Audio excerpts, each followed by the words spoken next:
in the world have we just witnessed? A historic day in the 2025 FIFA Club World Cup with Fluminense defeating Inter Milan 2-0 and then Manchester City losing to Asian side Al Hilal 4-3 in extra time.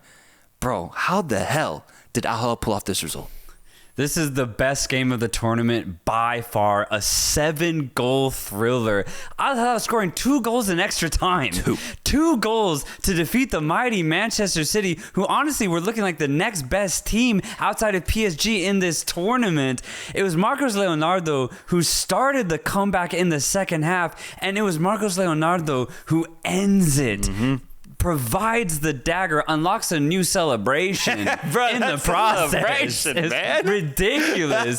And Inzaghi, all of a sudden, I think he's found his team, bro. Dude, he's maximized this team. Yeah. I can't believe that he's figured it out so quickly. This Al Hilal team that we've seen throughout this entire tournament, starting off with that tie against Real Madrid, has shown new signs of what they are capable of, given the good roster that they have at their hands. And I think a big takeaway from this game was, yes, they conceded 3 goals, but their defense, bro, held on at the end of the day. It held on, and that was a big improvement from past Al Hilal iterations that I've seen. You tag that on to clinical counter-attacking offense, and you've got a team that just beat down Manchester City. Yeah, there's a couple things I think we need to break down because there's just so much in this game. It's ridiculous. And I just want to say, first off, thank you, Al Hilal, for making this a beautiful game. Yes. Because this is why we watch football. End-to-end, non-stop action. You know, parking the bus, it works, it's fun, but Al Hilal played their football and it worked. 4-3, my goodness, what a result. This first half is defined by Yassine Bono. My God. Dude, what, 6, like crucial, not just your average saves, 6 crucial saves in the first 45 minutes that kept Manchester City to just 1 goal going into halftime. Without Bono, there would have been no comeback to be had for Al Hilal in the second half. What a goalkeeper performance, and it really begs the question. I mean, you look at Bono's performances in big tournaments, like specifically the World Cup, bro. He was very good at Sevilla. If he was still playing in Europe, I think he would easily be a top 5 goalkeeper, maybe even top 3. I think Yassine Bono loves to step up and knock out tournament settings. Yeah. I mean, he did this with Morocco in their incredible run to the semifinals of the World Cup. This is the next biggest tournament that he's taken a part of since then. And you can tell that he's up for it. He loves having that responsibility, keeping his team just within arm's reach so that they could do what they did today, which was get back into the game. But you don't get this result without the performance that we got from Bono in that first half. So credit to him. And yeah, bro, at his peak, at his best, top 5 goalkeeper for sure. Yeah, absolutely. Then the second half begins, obviously, with Leonardo getting a nice little scrappy finish to equalize the game. But then immediately after, Malcolm with a sublime finish. Wow. On the run, perfect ball to break the line. He goes all the way, takes a dribble drive, and he finishes it beautifully. This is the potential of Malcolm, right? This is what I think a lot of the European giants hoped that he would reach with them. Instead, he takes his talent over to Al Hilal, and he showcases it on the biggest stage. What a ridiculous finish to give Al Hilal the 2-1 lead at the time.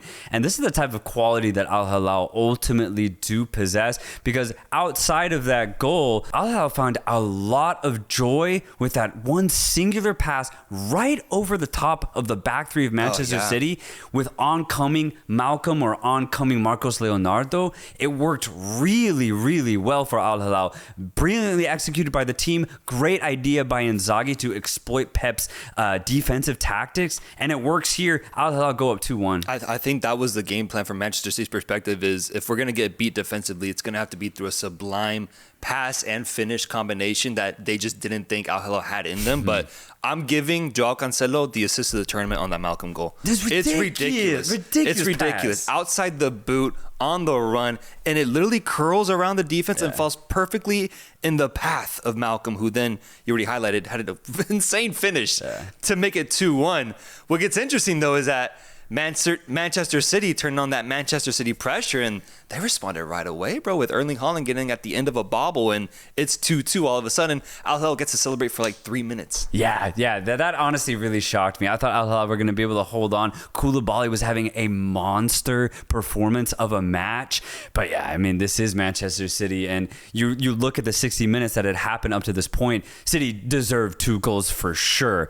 So 2-2 seemed very, very fair. There's so much game left to be played. I honestly had no clue what was going to happen. Al Hilal was playing the best game that I've seen them play in a very long time. And City, you know, of course, Manchester City. So we were set up for an excellent finish, and we got that, bro. Yeah. We got that in extra time, because 4 minutes into extra time, Koulibaly sticks his beautiful head up into the air, and honestly, it's a perfect header off of the corner. A really brilliant ball too, off of the delivery from Ruben Neves, and Al Hilal immediately with a huge response in extra time saying, we don't care if you're Manchester City, bro. We're taking the lead here. They showcase confidence. They showcase, Koulibaly showcased a perfect ball man's finish right there. That was an incredible, just off the top of his noggin. Ederson can't do anything. It's in the back of the net, and they're celebrating. And that's when I started to get worried, because I was like, bro, like, they're up in extra time now. Al Hilal's doing this. They're responding every single time that they're getting punched. My God, what am I seeing here? And so what ensued was a really interesting situation where there was still 25 minutes left in extra time. Manchester City has that threat offensively still. And, you know, we've talked about all the crazy stuff that's happened in this game. Bono's first half performance, Koulibaly's header. The crazy Malcolm finish, the João Cancelo assist. Cherki looked like fucking Kevin De Bruyne in this game, bro. Dude, that assist was ridiculous. Is he going to be the best midfielder next season in the Prem, bro? Because he's throwing in some ridiculous deliveries. Like, ridiculous. The goal to Phil Foden that Cherki provides, it's a beautiful ball. Diagonal, curling, over the top of the defense, right in Foden's stride. But here's the thing, Foden had a lot to do. What a finish. It's my favorite goal of the tournament. Ooh, Phil Foden has, I think, the most beautiful goal of the tournament. It equalizes the match 3-3. It's an insane finish. He has to kiss it laterally, so the momentum of the ball takes it slightly diagonal to sneak into the back of the net. It's an insane finish. Welcome back, Phil Foden. Welcome back. And that's why, you know, for as much hate as he gets, you know, I get it. He can disappear at times. He's one of the most technically sound players that I've seen, because this is a classic Phil Foden goal right here, bro. He does this. He has these really weird, almost awkward finishes in his catalog, but it's so technical. It's really high-level goal scoring, and I'm glad that he's able to finish it. And you also add in the moment, the fact that Manchester City needed a goal, that, you know, the moment was big. Phil Foden, with his new head of hair, stepping up, scores it past Bono. It's 3-3, and I'm thinking City's going to get this next one then. They're going to get one more. They won't let this get out of their grasp. They're going to get one more goal and close out the deal and finish off this Saudi Arabian side. But it was Al Hilal, bro. And I can't believe it. Space opens up on the right-hand side. A shot comes in. It's actually a great block from Ederson. He dives down very quickly. It's a great reaction save. But it falls right to Marcos Leonardo. And he takes that ball. He gives everything. He's on the ground as he kicks it in. And then we see the celebration after. He takes his jersey off. He puts that on that fucking flag post, and he waves it around saying, oh, that dominated Manchester City. They conquered it, bro. It's ridiculous ending to this match. I thought it was going to go to penalties after Foden equalized. But no. Al Hilal said, we don't need penalties. We're not leaving this to chance. And Manchester City are out.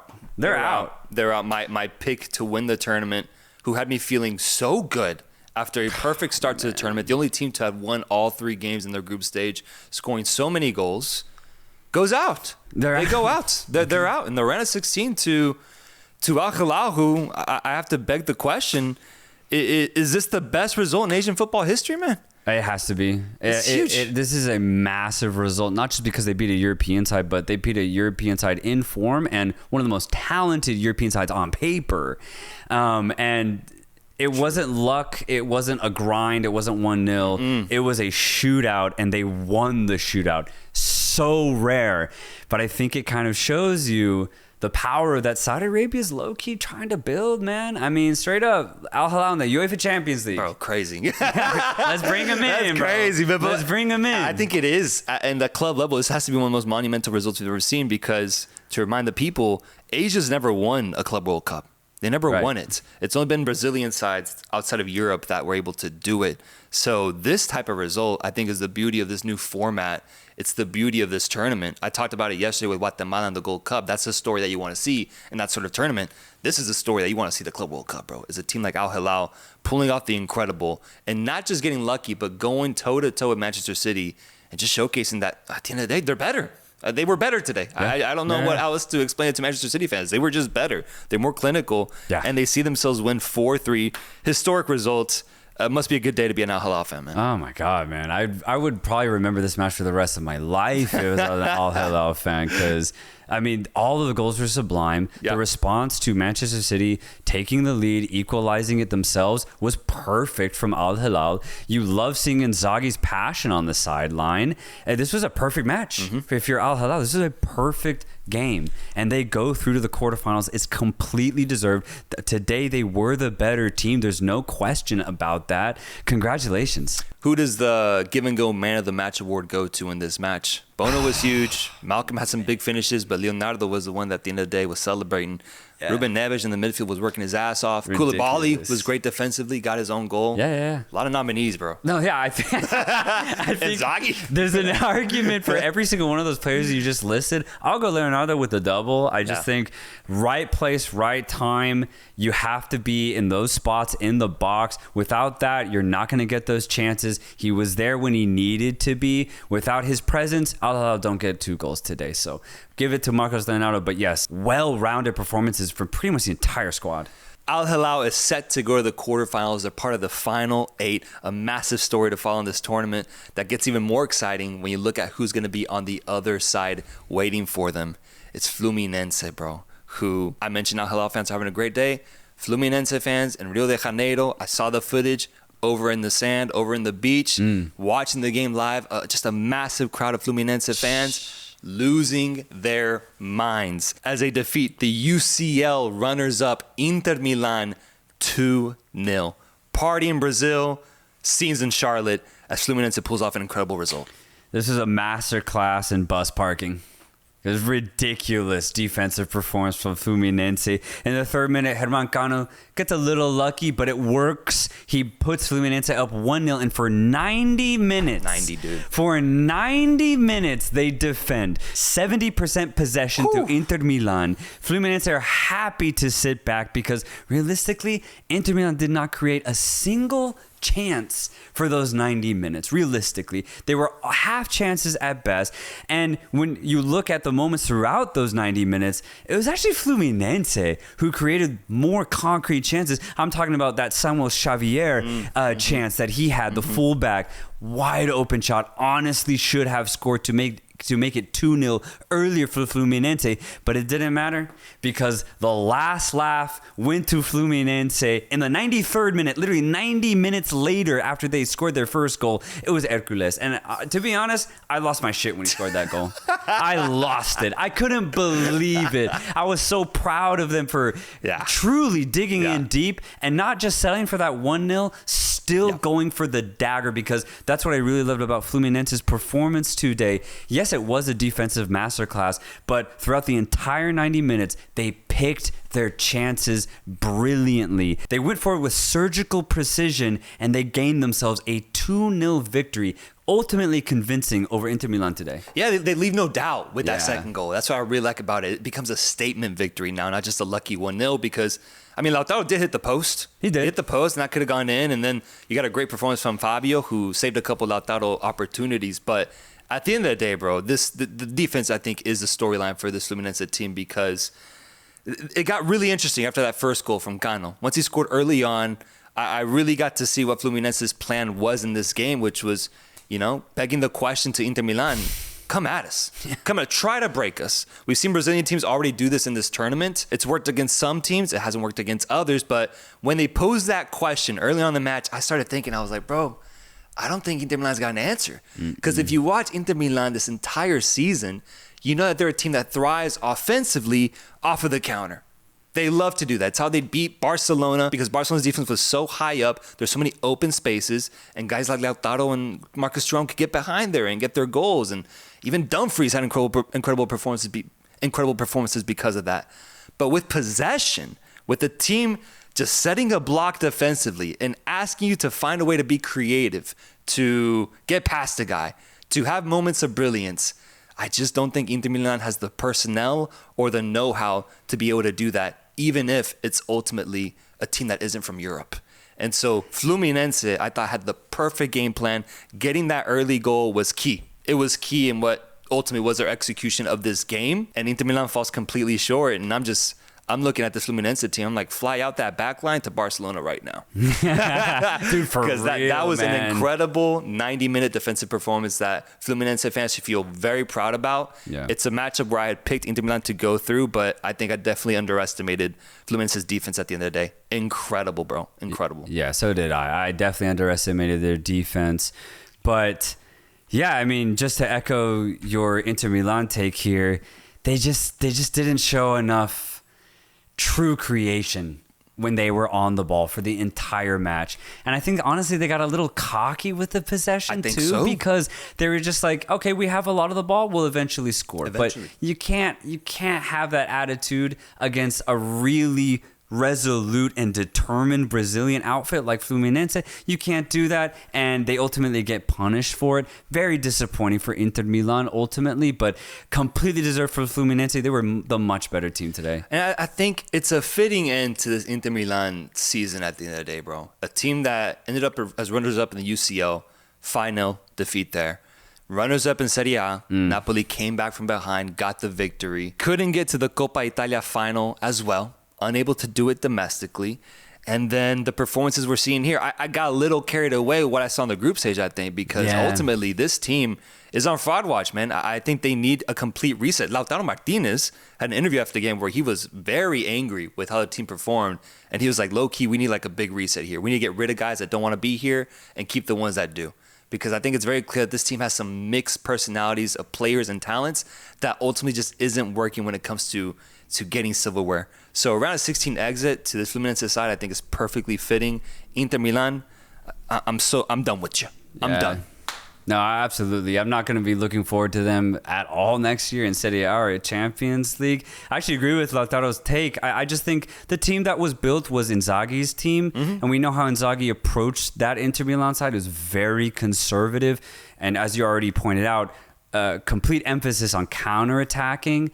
And it just hasn't worked. It got close to working in the Champions League several times, but it just didn't fully work out. I think the options are now exhausted with this Inter Milan side. They need to completely change their style. They've already changed the coach. That's a start, but to fully change the style, I think you have to change the personnel. So yeah, there needs to be a reset in Inter Milan. Historic result for Fluminense. Historic result. I just can't believe it. The videos I'm seeing, it brings so much joy to me. And Fluminense, I mean, ultimately really surprising me. I wouldn't have had them as one of two Brazilian sides making it to quarterfinals. I would have thought, Botafogo or Flamengo would have been able to do that. But it's Fluminense, man. Crazy that they're the ones that are able to go to the quarterfinals alongside Palmeiras.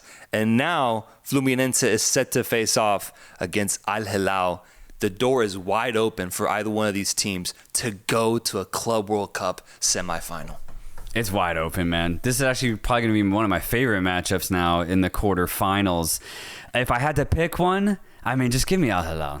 Yeah? Just give me Al Hilal solely because of the ruthless, unapologetic offense. Malcolm with his finishing, Marcos Leonardo with his scrappy, crafty box awareness, and then Ruben Neves alongside Milinkovic-Savic with their great midfield dominance. Adding Koulibaly and Bono at the back to keep out Fluminense. I just really like the team personally. I like the style that they implement on the pitch. If they play with the same determination, the same desire that they showed against Manchester City, I do believe that they'll be able to beat Fluminense. Yeah, I think Al Hilal's prospect is really, really exciting. This new version is the best version we've seen of Al Hilal, and they have a golden opportunity here to really showcase Saudi Arabian football on the biggest stage. Very similar story for Fluminense, though, because I'm seeing shades of Copa Libertadores Fluminense in this run so far, where you really don't think they have the best technical players on the pitch, or maybe don't have the best players overall on the pitch, but as a team, as a unit, they're so well drilled. And I get really I'm really interested to see what this matchup looks like, because I do think Fluminense will ultimately be the one taking more pressure on, looking to take advantage on the counter or off of a clinical opportunity, whereas Al Hilal, I think, will be possessing the ball more. Yeah. And so I'm interested to see. Inter Milan couldn't ultimately break the Fluminense team. Can this Al Hilal squad do it, bro? I'm interested to see. I think it's going to be a massive storyline to just keep an eye on. Do they have the players to be able to pull it off? I'm going Fluminense, man. I think Fluminense can pull off the result here, doing the same thing they just did with Inter Milan, taking advantage of the low level of opportunities that they're going to generate and see themselves in the semifinal at the Club World Cup. But the matchup, I think, is pretty tight overall and a really exciting one on paper that I just would have never expected to see going into this tournament.